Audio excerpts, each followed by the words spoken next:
All right, today's lesson is going to be on naming hydrates. So what is a hydrate? A hydrate is an ionic compound that has water loosely around it. Now remember, ionic compounds are called salts. So let's look at this first example here. I have this magnesium sulfate, and surrounding the magnesium sulfate is 7 waters.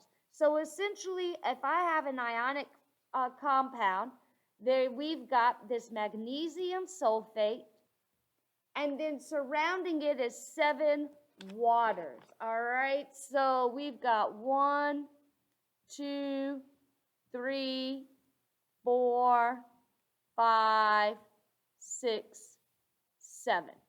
So 7 waters surrounding the salt.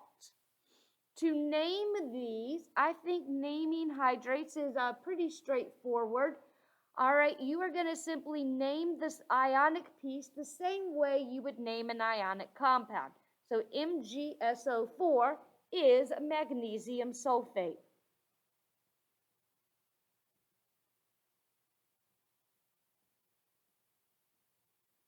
Now, we have 7 waters. So we're going to now use our prefixes that we learned in our covalent compounds, and our prefix for 7 is hepta. Now we're going to write hepta to tell there are 7, and instead of writing water, we're going to change water to hydrate. Hydrate meaning a big fancy term for water. So I have magnesium sulfate, the salt, hepta, 7, hydrate, waters. So number 2, Na2CO3. That would be sodium carbonate.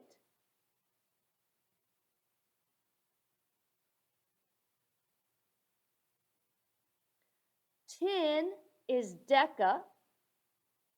And again, water is going to be written as a hydrate. So we call water a hydrate here.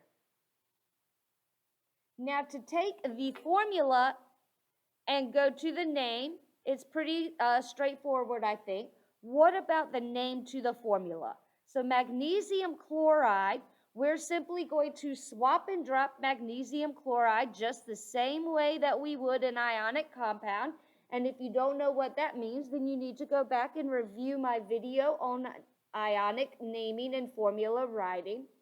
Now, hexa is a 6. We put a dot here to show that these waters are just surrounding. They're not actually chemically combined to the magnesium chloride. So I have 6, and hydrate is H2O.